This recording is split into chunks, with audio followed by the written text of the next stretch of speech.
Hello, everyone. My name is Edward S. Redcar, and I'm the host of Edward S. Redcar's Entertainer Chat.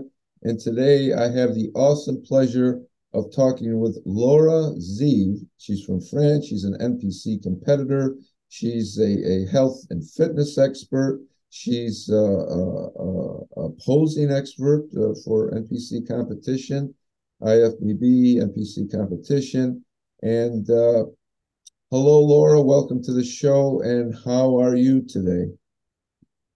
Hello, I'm all good. Thank you. Thank you for having me today. It's a Well, pleasure to be here. well, thank you very much for graciously accepting the invitation to be on my show today. And I know we're going to have a lot of fun. The audience is going to have a lot of fun learning more about Laura, everything Laura, and it's going to be a very good time. Whomever I have on my show, I always like to find out how they got into the business of what they do today, whether it's like NPC competitor like you, actor, actress, director, writer, producer, whatever. And I just I'll start off and um, I noticed on your Instagram profile page that you mentioned about being an IFBB pro Olympian, coach and nutritionist. You have online class NPC posing. And I also happened to notice in a June 24 Instagram post that you posted photos of your life of partying before changing to a healthier and more nutritious way of life of which you lead now. So that got me to wondering that there was such a change between the before and your present life. So what motivated you to abandon that unhealthy lifestyle that you were living and pursue a life of health and fitness? I really like to say that bodybuilding saved my life in a certain way. Because what happened is that I lost my father 10 years ago.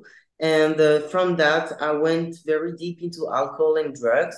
So for many years, I was sort of wasting my life in a certain way. I was quite lost and I was like just focusing on getting crazy, on enjoying life in the wrong way and wasting a lot of time, a lot of energy, and being really bad with my health with all this alcohol and drugs. One day I sort of woke up and I was thinking, okay, so now that's not what my father would want for me. And I had quite a good education. I've traveled a lot since the youngest age. And so I was like really thinking that I deserved better for my life and that it wasn't fair for me to stay in such an unhealthy habit, such an unhealthy lifestyle. I wondered to myself what the only thing I was like keep doing every day, the only like very positive thing that I was doing, and it was actually going to gym. So it wasn't really like bodybuilding before. It was just some of fitness class and just a little bit of like lightweight lifting. And I thought that's something that I like and that I do every day. And I decided to go for a course to become a personal trainer. And it's at this point in my life that I started to get a little bit more healthy. And I stopped working in nightclubs, being bartender, and going to parties and just taking drugs and all of this. But for a few years, I was still sort of fighting between this new healthy lifestyle and my ex life because I was keeping all the same close friends who were them like into this night world. It's only in 2018 that I decided to do a bodybuilding competition. In my head, I thought I'm gonna do only one because it will bring me the rigor to like organize my life, organize my meals, and get completely rid of alcohol and drugs. And from that, it went very well on this first season with very small French shows. And I decided the year after that I'm actually gonna continue.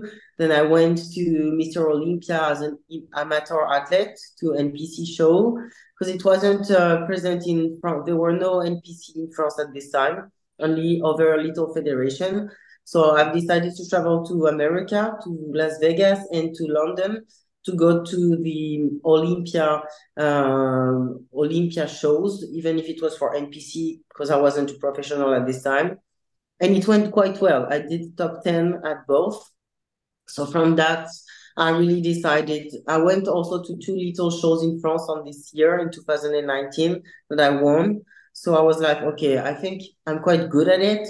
So, and from that, since I started, I never drank like not a single glass of wine or beer. I completely stopped alcohol and every drugs except weed. I was smoking joints sometimes, but the hard drugs I completely stopped. So I just thought, okay, that's my thing. And from that, the year after, I decided to go for a pro card to become professional at the Ifbb. And the first attempt was in 2020 during COVID. I left France. I decided to go to live in UK to open my company there, and I went for one show, and I turned pro on this show. And my life sort of changed since that time because I've sold everything I had in France and I decided to go to America, and I was living between America and Mexico for the past 3 years, and to be able to compete because everything was closed in Europe, there were no shows. So I started my pro career as an EFB pro bikini athlete in the American side of the world. That's that's quite a transformation between how you lived before and how you lived after. So, how long of a period of time would you say that it took you to originally realize that you were going down the wrong road, like you were saying after your father passed away? Um, how long of a time did it take you to realize to change your life? Like a year before it Um, suddenly occurred to you? Yeah, it was quite of suddenly because my father died in 2013, and it's only in 2015, end of the year, that I decided to become a personal trainer. Uh-huh. So it was like for 2 years that I was totally addicted to all these bad habits and wasting totally my life. Yeah. And yeah, I think I was starting to be like sort of like very skinny, and I was like feeling that my body needed to stop all that. Yeah. So Yeah. Yeah. yeah. Yeah. Well, yeah, probably after your father died, of course, I know people close to me and my family that have died, for a while. Uh, I sort of term it like it takes a while for you to get out of your funk. That's what I always termed it, the way that I experience it, that it's such a shock to your system when someone close to you passes away. You can imagine in your mind what it would be like for someone close to you, like a parent or someone else, to pass away, but you never actually know how you're going to feel until it actually happens, right? There's no way you can prepare for it, right? For that absence. Yeah, and it's also that it was quite a special situation because I was very close to my dad and I was a very spoiled child. And he was traveling a lot, so he wasn't very always at home. So I was really living in another world. Like I wasn't aware about what life was. I Right, know do not add to anything, about paper, about money. I was very confident about my future because he knew a lot of people. So I was always thinking that life would be like easy and that I wasn't realizing what life was. So right. from when he left, it was a big shock for me. Oh Yeah. yeah, yeah, and when something like that happens, you realize that, well, everything depends.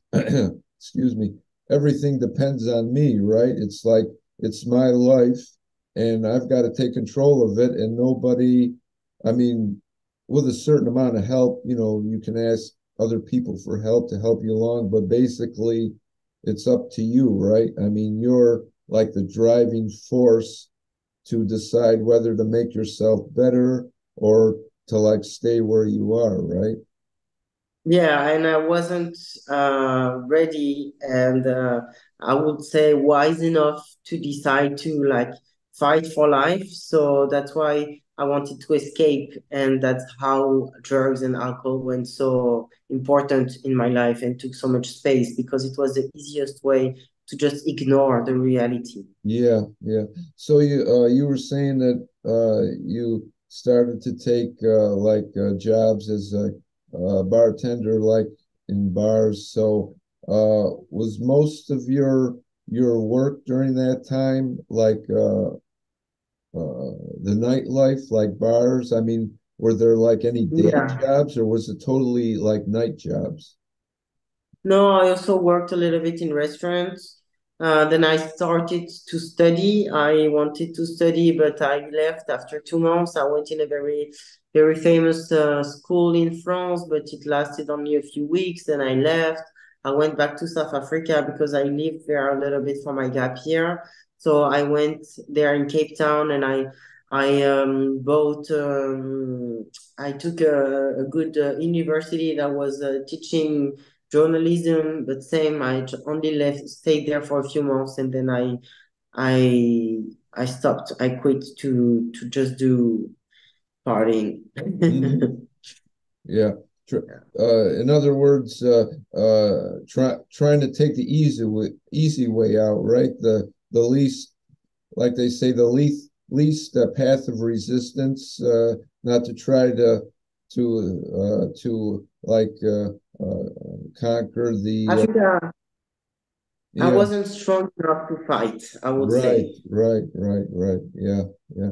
So all so all during this time, like you were saying, after a while you moved to the USA, Las Vegas, and alternated between there and Mexico. So along the way, after you first realized that it was up to you and you had to start to do the hard work, um, did you have like anyone at that time to turn to for help or advice or guidance? Not really, because my I was I'm close to my mom, but I don't really like her lifestyle. She wasn't sort of an example for me. I do not really wanted to follow her path, so I was quite, yeah, feeling alone. I went to when I was in South Africa to some of my father's friends' place, but same they wanted to help me, but I didn't wanted some help. I just wanted to party and have fun. Really, it wasn't. I wasn't in a good place in my mind, and I was just like not not wise enough, not old Yeah, enough, not mature enough to yeah, do things properly. So that's why I went alone in my dark night in a certain way right. before I realized that it was time to change. Right. So really, well, like with anything, unless the person that's like facing troubles and challenges, unless you personally decide that things have to change, it doesn't matter if there's, say, a few or a lot of people around you that keep saying you got to change, you got to change, you got to lead a better lifestyle. It's really up to you, right, to change your mind and your mindset because essentially you're the one that has to get yourself out of the pit, right? I mean, nobody, no, if you're not convinced that you got to change, no amount of advice from anybody else is going to help, right? Yeah, but I think it's really the same thing for everyone, for most of the people, for everything in life. As soon as you're not like really decided to make the changes and to put the actions in places for you to move on, you won't be able to. Mm-hmm. So along this journey on your way out of the hole that you were digging for yourself with this unhealthy lifestyle, um, Did you ever have anyone in your life that was involved in like health and fitness or competitions that you tried to pattern your life after, or was this something that you just decided on your own? No, when I was in school, I saw a friend who did a bodybuilding competition, and my ex-husband also went for a bodybuilding competition during this year. And I saw like these two people that was in class with me who did that, and I was very impressed about all the rigor that it was needed and how they had to control their entire life to be able to succeed in that. And that's the thing that inspired me the most because I was having a big lack of organization in my life. So I thought that's something that will actually really be helpful for me to learn how to manage my life like that, organizing like 6 meals per day and all the training, all the energy and the focus that it needs to be a good bodybuilder. So I really saw these people because otherwise in my entire life before that I did do not even knew what bodybuilding was. I never Uh-huh. saw it. It's really not something that you can see. There is no mediatization around it. No one talk about it. It's only since 2019 that I was involved in that. And the first NPC show in France was the Lorazif Championship, which is now the Lorazif Classic. It's like the first regional of the country every year. But before that, it was only a very small competition, and the International Federation of Bodybuilding wasn't involved in France at all. So Mhm. it's really something that people don't know. And I think in 2015-16, it was only the beginning of fitness in France, because before that, not a lot of people were going to gym, and there were not a lot of gym or places to go for proper trainings, except for maybe physical preparation for other sports. But it wasn't democratized yet. Mhm. Mhm. So probably, probably for you, the best thing at that time was when you came to Las Vegas, right? Because that's where like bodybuilding and competitions and all that was probably flourishing more in Las Vegas than anywhere else, right? At that time when you decided to move.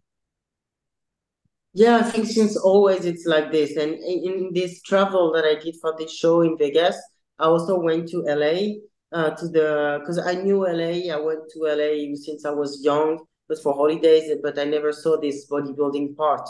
And I went to the Gold Gym, to Muscle Beach, and I saw like how big it is and what it is. And that was very exciting for me. Oh yeah, yeah. I'll vouch for that. I mean, my first time to L.A. some years ago, and I've always lived here on the East Coast of the U.S., and so it's like when I went to L.A., it was sort of like a culture shock, because it's like everything was so different, everything was like so spread out. It's like everywhere you went, you had to have a car. You couldn't walk anywhere. There's like, I mean, you could walk you could walk, but it's like if you wanted to go anywhere, especially a great distance, you had to have a car, get on the freeway. And yeah, I don't know about you, but for me, it was a culture shock. Maybe it was for you too, right? Of course, yeah, especially compared to France. Oh yeah, yeah, yeah, yeah.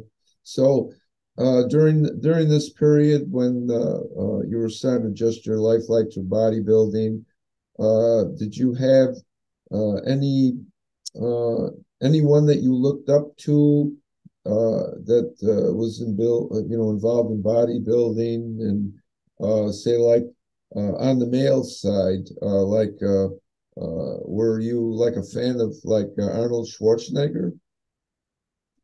I was very inspired by him for sure because it's someone, he is a very big figure of personal development, like someone who came Uh-huh. from malnutrition city, a countryside with nothing, and then become one of the biggest bodybuilder. He won Mr. Olympia, become an actor, governor. Like he's Oh yeah. such an example of someone who have fight for his success. So of course, and there were also, my category is bikini, and I really liked because I was very skinny, so sort of weak physically. It was also to see this woman, especially Angelica Texera, who won Mr. Olympia as a bikini competitor. She was a big representation of, like, for me, the femininity, but strength and kindness, and I was very, like, that was my mentor and my example in the sport. Uh-huh. So, That's why actually I decided to work with our coach. And my first coach, when I decided to turn pro, I took the same coach than her, who's like one of the most famous coach for bikini athletes around the world from America.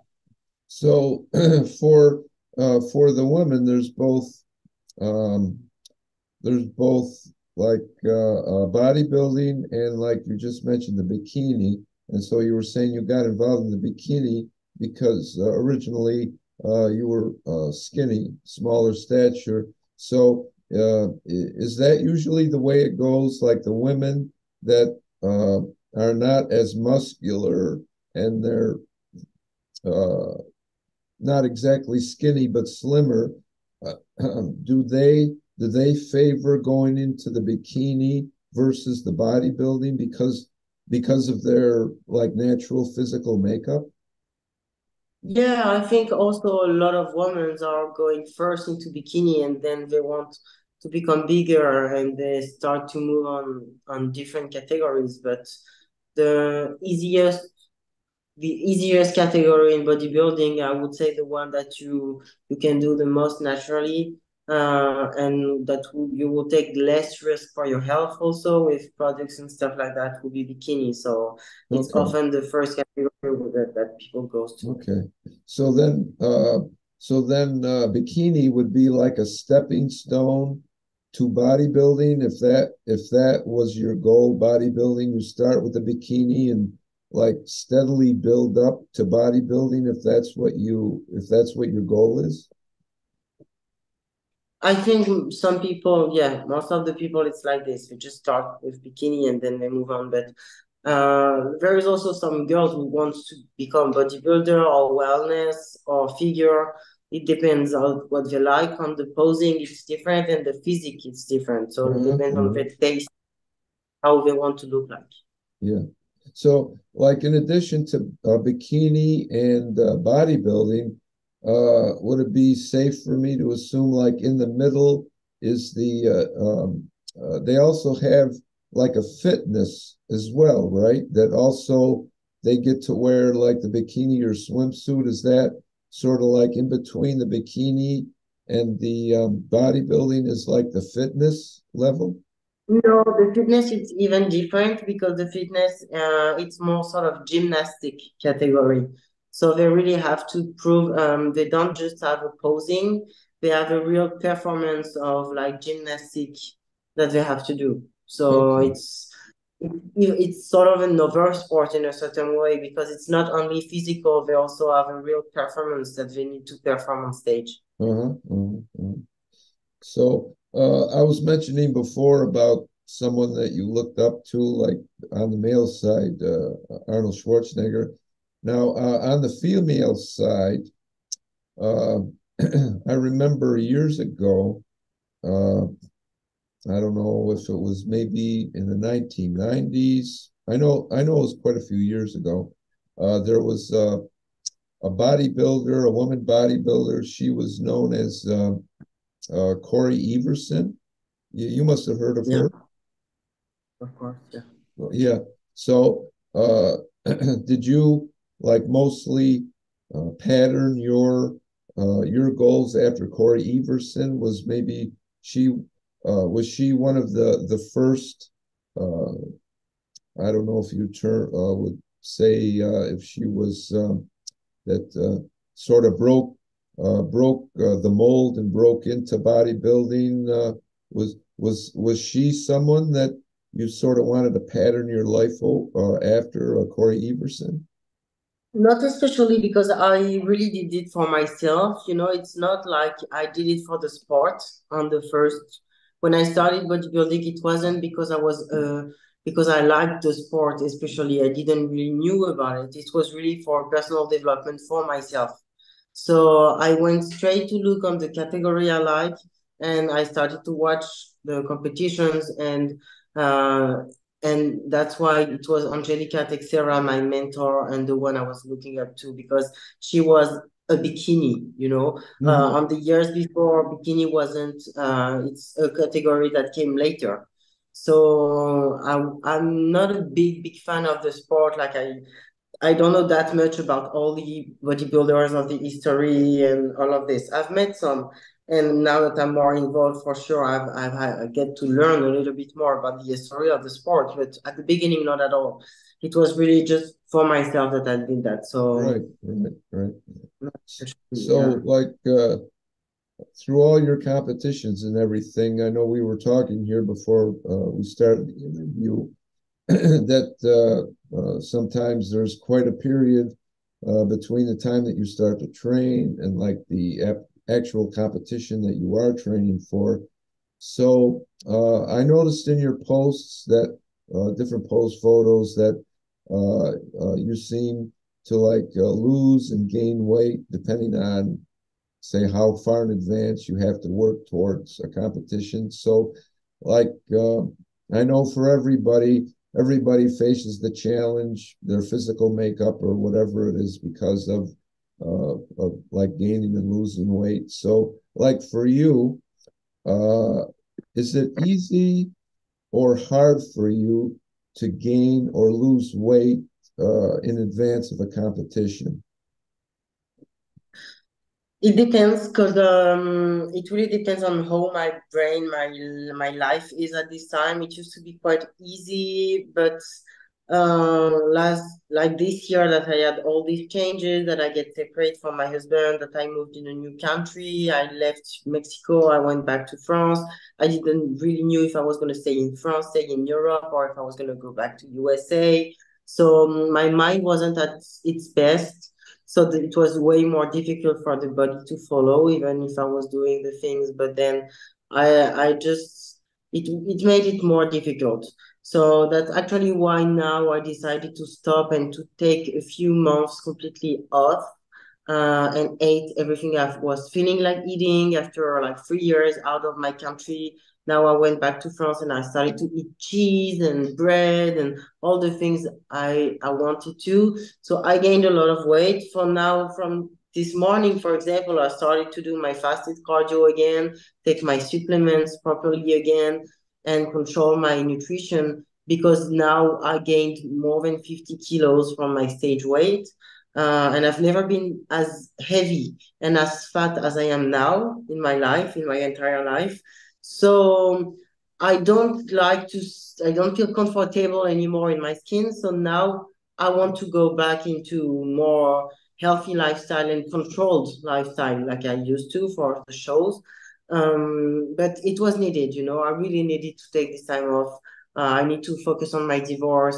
I sort of stopped working for a few years also because I was really focusing on my competitions. So all the coaching and nutritionist part, I wasn't really like involved in that. So now I need to develop my business, and I want to regain my woman and businesswoman side that I sort of put on the side to focus on going to Mr. Olympia, getting Uh-huh. qualified. That was my dream. So I went there now. And at some point, I sort of asked myself, okay, so now what's the goal? What do you want to do? You want to win Mr. Olympia? You want to do a top five, top three? Why? And I realized it was sort of a gothic thing now because I reached the goal. I know I'm one of the best in my sport now. So just wanting to win, it's sort of my ego talking. So that's why I was thinking I put all my money, all my energy, all my entire life into bodybuilding. And now I want some time off to go out with my friends to have a glass of wine if I feel like having a glass of wine. Don't have to train like 2 hours per day, 2 hours cardio, managing 6 meals per day, because it's a lot of like going to the grocery shop and making food, and all your life have to be like completely controlled. Yeah, So I needed to just let it go. yeah, yeah. Well, yeah, it's like everybody, like every once in a while, it's like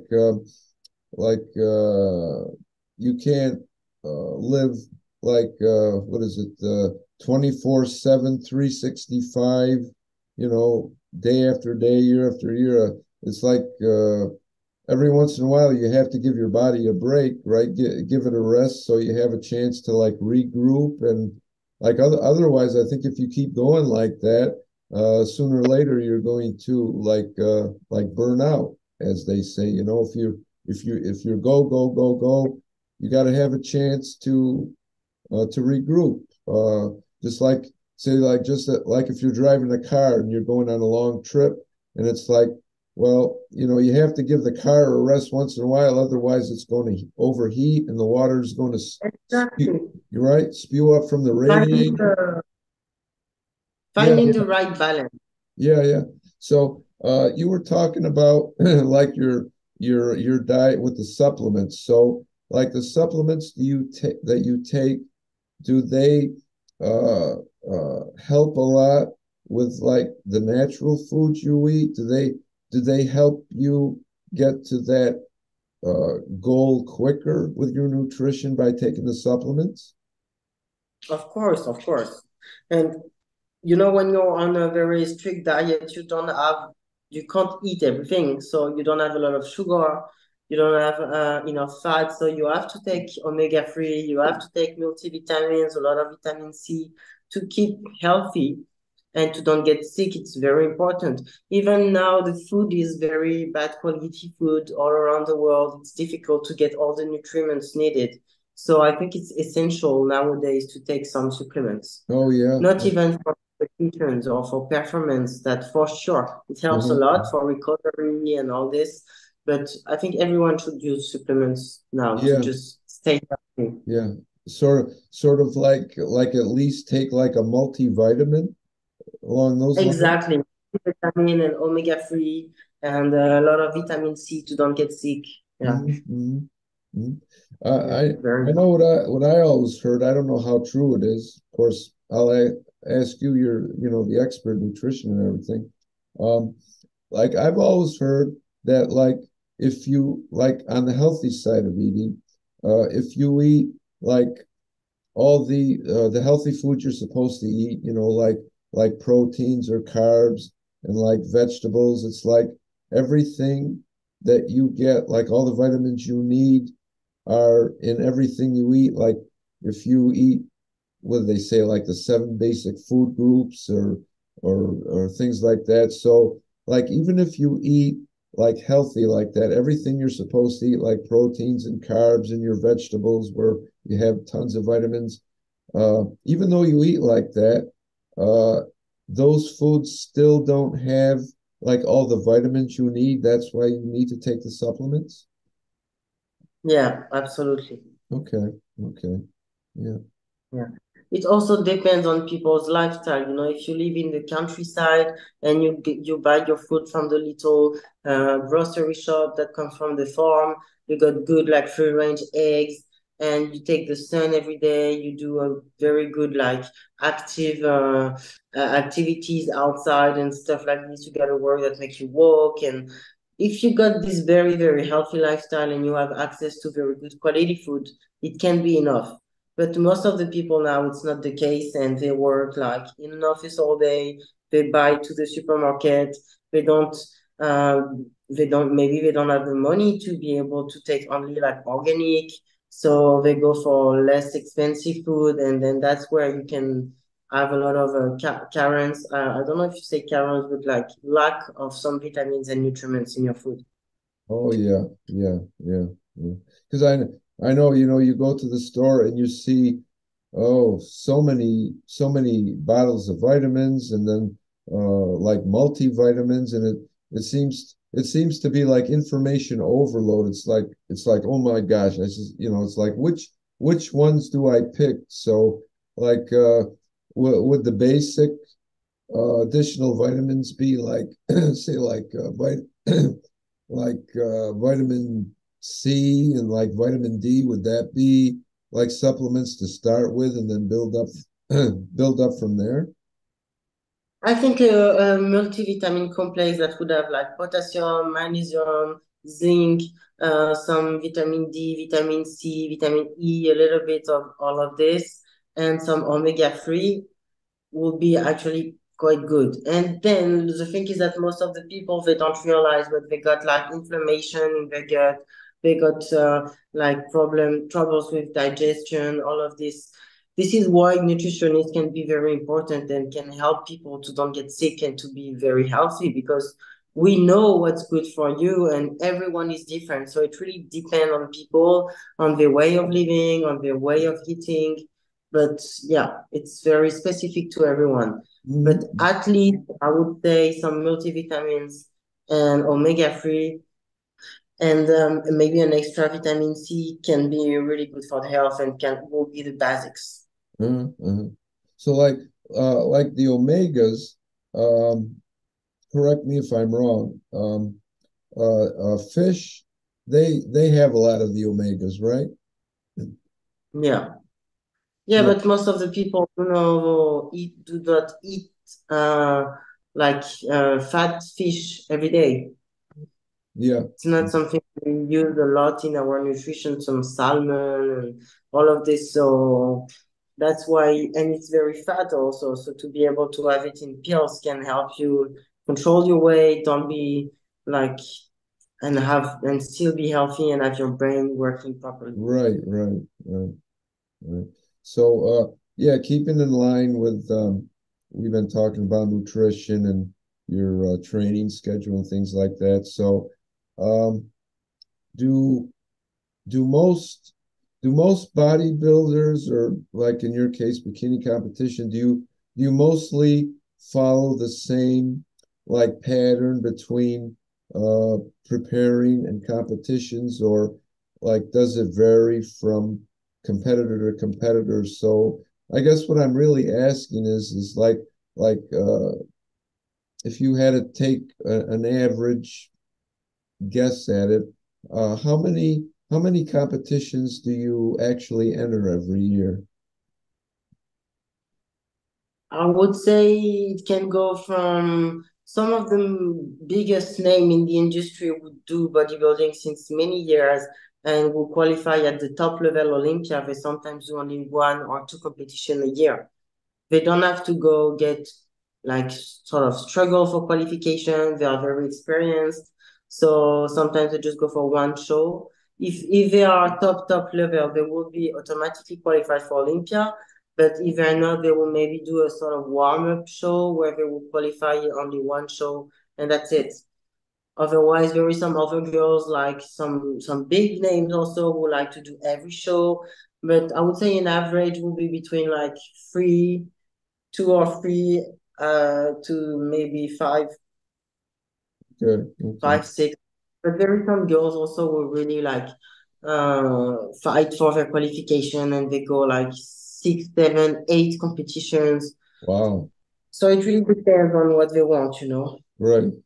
And then probably, of course, like everybody's physical makeup is different, so that probably dictates how many or how few that they can do, right? I mean, it depends on from person to person, right? There really isn't anything that says, well, this person does, three or four, so that means that I have to do three or four, right? Because I mean, your physical makeup is different, right? So it probably depends on the individual, right? It depends on the coach, it depends on the sponsor, it depends on their money, if they have enough Yeah, money to go right, travel around. It right, depends on right, many things. A right. So lot to of enter these, factors that yeah. So to enter these competitions, uh, does it say does it cost, like they say, a small fortune, like for the entrance fee for these? Does that play a part in deciding how many you enter, as well as how your body feels? professional. Not as a professional because we don't pay for any fees to get in. We are like invited to the show, so we just decide Oh, what show we want to pick. That you said at the beginning that I'm an NPC athlete. I'm not NPC anymore. NPC it's like the amateur version of EFBB. okay, So okay. NPC athletes needs to pay to go to show, while the NPC professional, EFBB professional do not have to pay. So what we pay is more like our makeup and hair artist for the show, the travel expenses, but this Okay. also depends on the sponsor. Some of sponsors are taking all of this in charge, some not.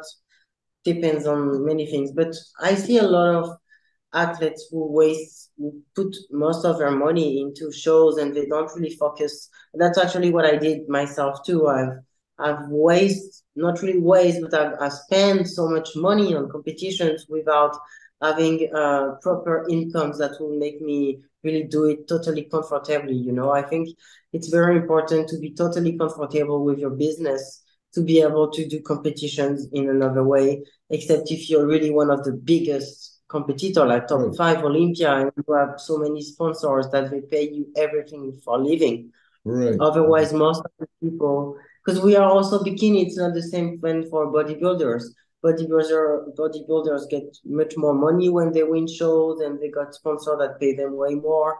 So I think it's very important to keep in mind that bodybuilding is nice. But it must be a passion, and it can't be for bikini totally 100% job because it do not pay enough. Yeah, yeah, yeah. Yeah, you were mentioning there the terms NPC and IFBB.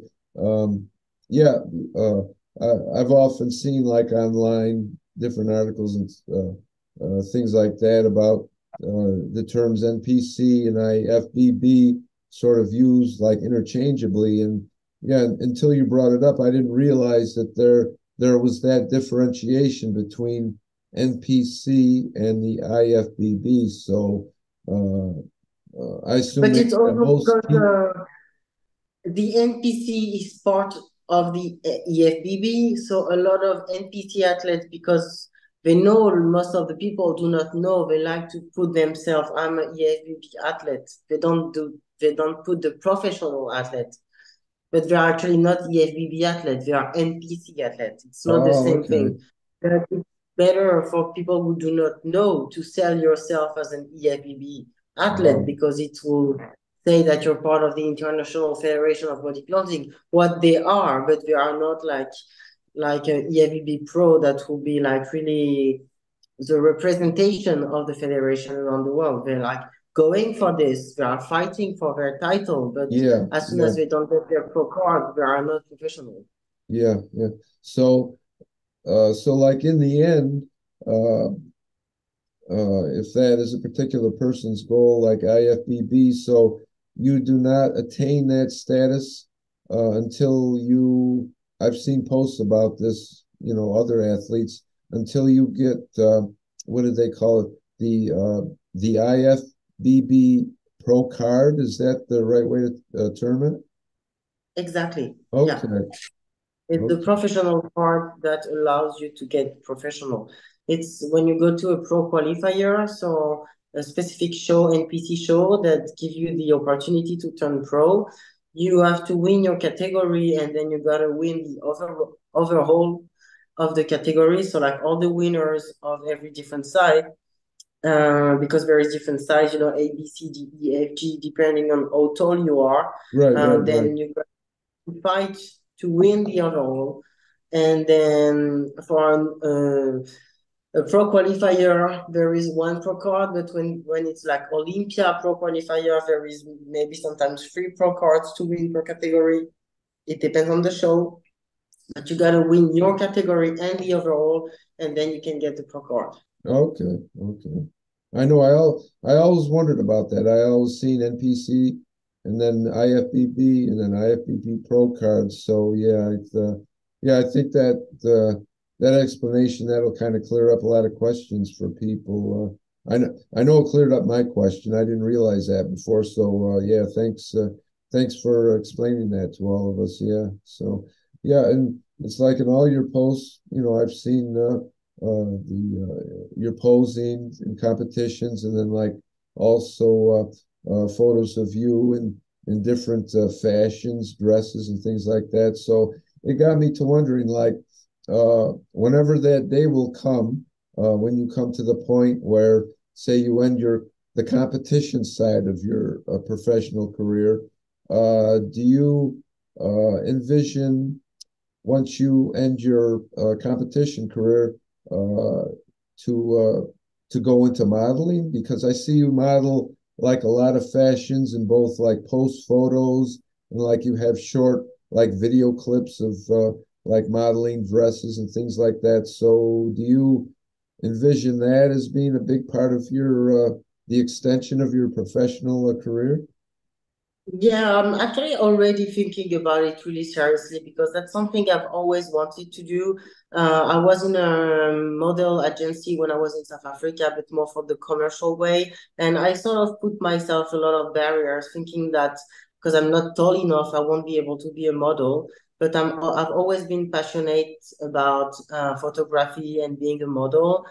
So that's something I want to develop now. I actually started a Instagram page called Laura Ziv Model recently because I really want to become a professional model too. So in France and in the south of France where I live, it's maybe not the best spot for this, but I really want to develop this because it's one of my passions that I really enjoy doing. And every time I'm doing some photo shoots with like professional photographers, they always tell me, "Wow, you're so good at it. You're really good at it. You really like think about becoming a professional model because Yeah, yeah, yeah, yeah. well." So yeah, even the actress, I really like acting. I like to be in front of the camera, to There you talk, go. to put expressions in the camera, There you go. and that's something I'd love to develop. Yeah. There you go. Well, I mean, you've got a good start. You say you want to become eventually an actress. You got a good start. I'm an actor, and you're on my talk show. So this could be your first acting gig. So you can put this as part of your credits as your first acting gig. But and as far as modeling, yeah, it's like I'll vouch for that about your talent as a model there because you you have like a good presence, good physical and like the way that you look into the camera, like when you're modeling fashions and dresses, yeah, you've got the air about you that it's almost like you can see like what you sort of have that intense look in the camera. So I mean, I can tell that modeling and like acting there, that's definitely in your future because well, like even in modeling, like acting, you sort of have to like envision a character that you want to portray, probably in like different fashions you wear. Because I was noticing in that one photo, it's sort of like a photo and it's sort of like a short video at the same time. You modeled that red dress. It's one of your recent posts, and so Yeah, with the waterfalls and the flower, I think. yeah, yeah. So it's like I can see where you're in the moment there. Your pose, of course, I can't do it as well as you. I got a bald head, no hair, but you're sort of like I can't do it as good as you. So you're sort of like that. And I says, yeah. I I says she's got it going on there. She's got the look, she's got the feeling, and it's like you're just running with it. So yeah, I can see where you got a future in both modeling and acting. And Yeah, and it's also really it's funny because it's really like barrier that I've put to myself. Like I don't know the good people, I don't have the connections to be able to really like get involved in this. But actually I just think it's that I've never put the energy on it, thinking I wasn't able to. But now I believe that I will be able to be and to do whatever I want to, oh but I will sure, just have to sure, like, yeah, go yeah. for it and that's it. That's right. Yeah, in fact, I mean, there's a lot of casting sites, like online casting sites out there that well, not only actors, but models as well, whether it's like print modeling or like runway modeling. If you envision that in your future, besides like print modeling and magazines or, runway modeling, actual physical, like runway modeling, there's like websites out there, online websites where you can put your headshots, your promo shots, like your resume. You start working, you build up to it, make your build up your resume. So yeah, little by little. That's how I got into it. I started on the stage and just recently, probably within the last 3 years, started to get into film. So yeah, it's a steady process. I mean, I can tell you got the passion for it. I mean, you got it in the eyes. You got it going on in the eyes. So as long as you got it coming out here, there, I mean, the sky's the limit for whatever goals that you set for yourself. So yeah. So you were mentioning that like one of your websites that you started it like on the modeling side of your career. So that reminds me of something else I wanted to ask you about your social media. On your social media, you have an Instagram page, you have a Facebook page, uh, you have a YouTube channel, you have a fitness and nutrition website, and you also have a coaching and posing website. And it seems like the more I started to find out about you, that it's like the more there was. It's like everything just opened up. I'm saying, my God, I says, Laura's here. She's here. She's everywhere. She's all over the place. And so, But that's actually a mistake, to what's be that? honest. That's actually a mistake. That's something I need to work on because I got people lost. Because I want to do everything at the same time. I want to be on every front, but it's not. I need to focus. That's actually what I'm doing now. Is like sort of reprogramming it, everything like my website, because Oh, I okay. go too much, Okay.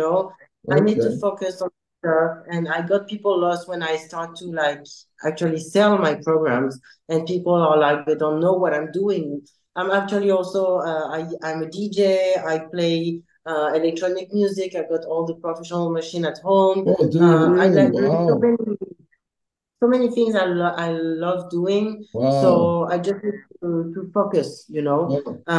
and to decide and go step by step. But Right, that's right. a mistake. I got people lost in so many stuff. Oh, okay. Well, I mean, it Hmm. seems that you got so much talent that you just got to like harness it all and focus it, right? It's like you got talent coming out of everywhere. So, I mean, it's And like then in French and in English and in Spanish and it's like it's too much. wow, So yeah, that's wow, something I'm working on. wow. I mean, well, with all that going for you, I mean, you got a big future because I mean, you can just like pick and choose from what you want to go into, right? Yeah, but trying to do everything at the same time and being multitask like this Yeah, is yeah, yeah, not. yeah. Yeah. Oh no, I know it's impossible to try to do everything, but I mean it's nice that you have the option to do that because like it's like you can sit back and say, well, I've got this, I want to do this, I want to do that, I want to do, okay, let's see. What do I want to do this year? What do I want to do this next year? I mean, you've got the freedom to do that, right? I mean, it's nice that you have all these options available to you like that. That's that's really impressive. Really impressive. Yeah, yeah. So the online platforms that you do have going on right now, like you said, one of them isn't like up in operation yet. But um, how how did you decide to launch each of those social platforms that are available? And how did you become interested in like teaching nutrition and posing? Oh, How did that's that when all come to be? I did a certification about nutrition in 2017. Right after I got my diploma for personal training because I just realized that things are I always say it's 70% in the kitchen, in your plate, and then 30% in the gym or in your exercising, and then 10% only in your brain, in your head, in your mental. But most of the things, if you want to get results physically, just go through what you're gonna eat. So Uh-huh. that's why I got into nutrition. And after with bodybuilding, I went very deep into nutrition because it's the key, it's really the key, and you have to like try many things. Then I've prepared athletes since many years. Also, I help people get in shape, like for only lifestyle, people who just want to feel comfortable and more healthy in their body.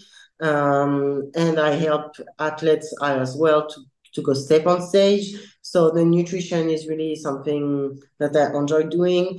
I really like also, phytotherapy and getting into the all the nutriments and getting people to feel better. Mhm. Just like, yeah, it's my thing also to feel totally fulfilled and happy. I need to feel that I have a positive impact on people's life. Oh yeah. That's something, one of the things that make me the most happy is to spread my vision, my experience, my expertise, and my techniques to help people feel better Yeah. in their entire life. Most of the Yeah. time, they come to me just for physical transformation, and then after weeks, they just thank me and are very grateful about the whole impact I got, not Yeah. only on their Yeah. but on the mind. Yeah. Yeah, that's a good feeling too. I'm glad you brought that up about starting everything you do to help people because that's basically why I wanted to do a show just like this because you know I interview people like you that have so much expertise, knowledge, and advice about health and nutrition and everything. And I figure, well, people that are watching out there, they're watching this show, maybe they want to improve their lives, health, fitness, or whatever. And so I kind of feel that I'm helping people, having people like you on my show that also help people. So that kind of gives me a great deal of satisfaction too, knowing that hopefully I'm helping to make somebody's life better. And like you were saying, like you want to help too. So yeah, it's a good feeling all the way around. In all of your wanting to teach people health and nutrition,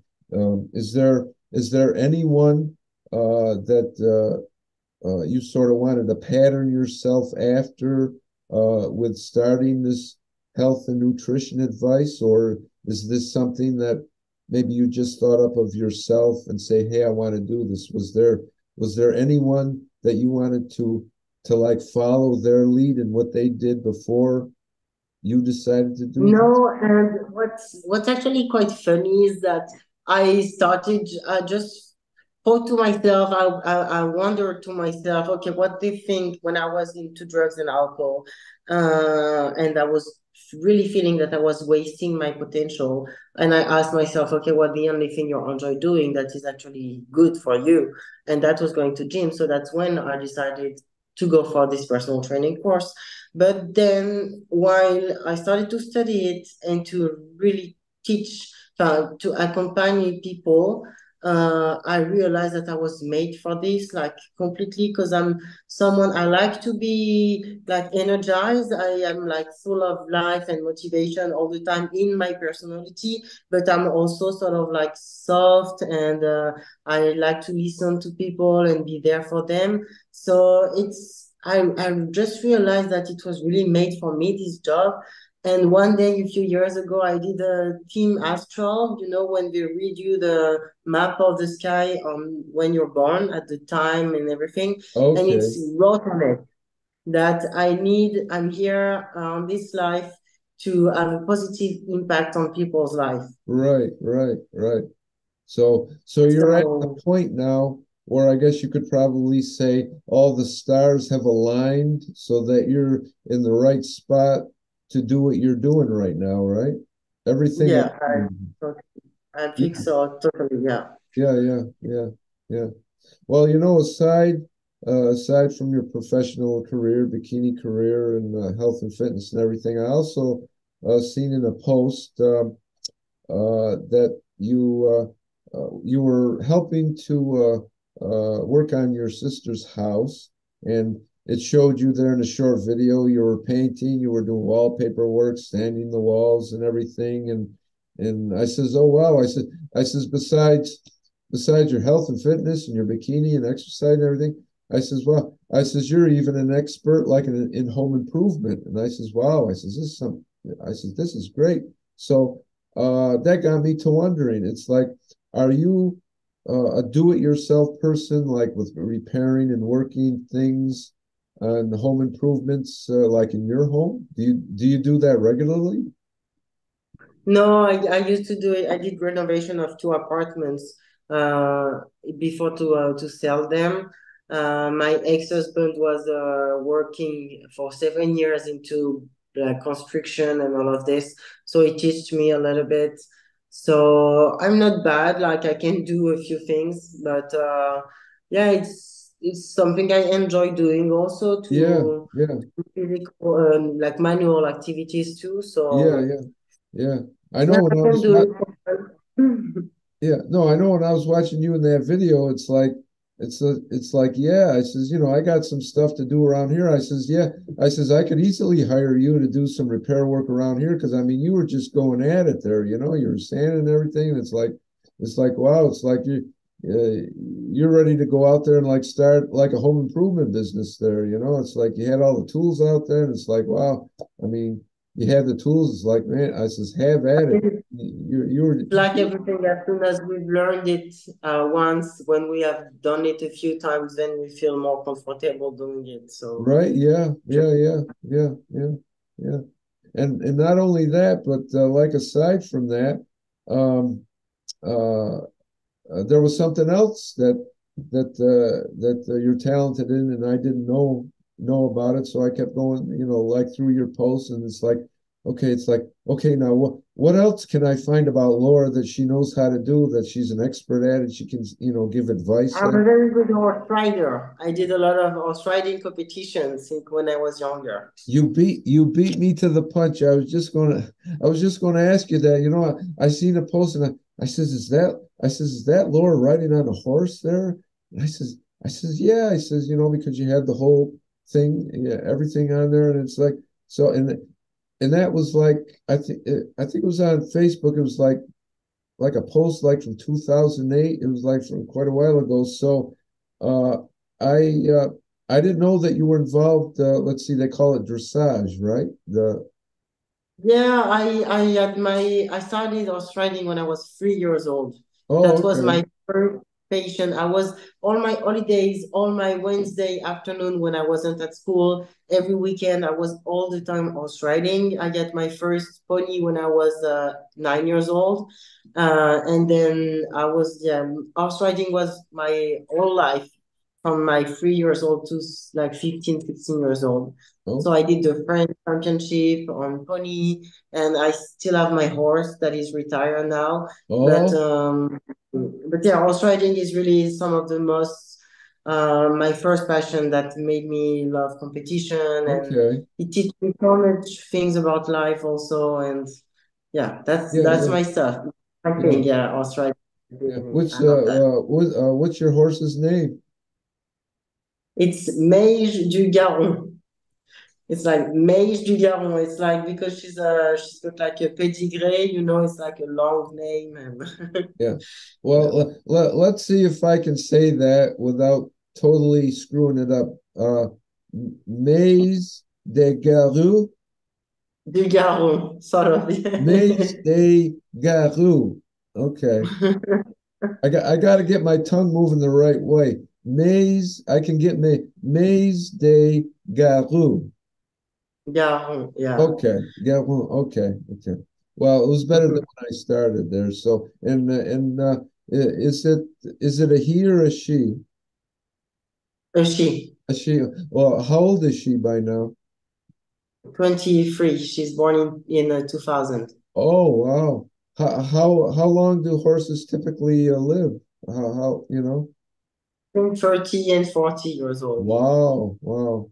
Because I Yeah. know every once in a while, I like we have like a horse racetrack, not far from here, maybe about an hour drive. So every once in a while, I like to go out there, and I like to watch the ponies run, like whether it's like a horse race or like trotters or things like that. So occasionally, I like to go watch horse races and things like that. So plus the fact that dressage is keeps you in But shape I too, was, right? Like, yeah, but I was more in jumping. I was doing a lot of like jumping, so that was my okay, specialty. I wasn't doing a lot of dressage. Even if to be good at jumping, you have to do some dressage. But yeah, it was keeping me in shape for sure, but I never had any. I was very, like I told you, I was very skinny. I was eating a lot of bad things my entire life. I wasn't taking care of my nutrition at all, and I never gained a lot of weight because right. my structure, my morphology, my genetic is very skinny. Yeah, yeah, I yeah. have a fast metabolism, so yeah. Oh, okay. So, like, since you have a fast metabolism and you're naturally thin or skinny or whatever, is it harder for you to bulk up, like for a Of competition? course, yeah. Yeah, yeah, yeah, yeah, yeah. So like with like the dressage or anything, is that something that you really don't do anymore? Unfortunately, not. No, I don't have the Okay. time for it anymore, so Oh I yeah, don't. yeah, yeah. Well, once whenever that day comes when you decide to end your competition and you want to go more into modeling and acting and things like that, maybe you'll have more time to go back to horseback riding, right? Hopefully, I hope Yeah, so. yeah. And then you can go back to horseback riding, and then you can start winning competitions in that too, right? Not really. I won't do it as a competition level two anymore because it's like a lot of time and I would have Oh to yeah, yeah, that's right. focus Yeah. my entire life on this, but more to enjoy. I live in the countryside in a very pretty part of France, so Okay. it would be like for the pleasure of horse riding because I Yeah, miss yeah. horses a lot. Yeah. Yeah, yeah, yeah. But uh yeah, like you says, you've got your modeling and you got your acting that you want to go into. So yeah, once you decide that whenever that day comes when you end your competition career, I can see that you'll really be busy with your modeling and your acting there. So because I can tell that uh you're the type of person that once you got a passion for something and you got your eyes laser focused like that, there's nothing that can stop you. So nothing but great things lay ahead for you in the future after your competitive days are over. So you got both of those things going for you. So for you, the sky's the limit. So I can tell in the eyes whenever I see somebody eyes and they're focused like that, I says they've got it going on. So you've got it going on. So yeah. So Laura, I would really, really like to thank you for being on my show today. It's been an absolute pleasure talking to you and talking with you about everything you're involved in. And I know everybody out there has enjoyed and have had fun listening to everything that you've had to say. And I want to thank you. Thank you so much for being on my show today. Thank you for the invitation. It was nice to talk to you, and yeah, with pleasure, really. Yes, yeah. Oh, the pleasure was all mine. I'm so glad that you graciously accepted my invitation to be on my show, and good luck with your competition career and with everything that you're into, nutrition and posing, and all your health advice and your future. Well, I should say not your future, but you've also presently started to get into modeling a little bit, so. I wish nothing but the best for your present and your future modeling career, your future acting career, which I can tell that you're going to go in for with a passion, as you always do with everything that you're doing. So yeah, once again, thank you for being on my show, and everyone. I want to thank all of you for tuning in today with my talk with Laura. We've been speaking with Laura Aziv from France, a bikini competitor, among other things, model, future actress. I got to put in there, she's a future actress. So watch for her on anything visual or audio and anything. Watch for her in the future. And until next time, and be sure to watch for updates on both my Instagram and my Facebook pages, because I'll be posting this interview to my uploading it to my YouTube channel very, very soon. So keep watching out for that.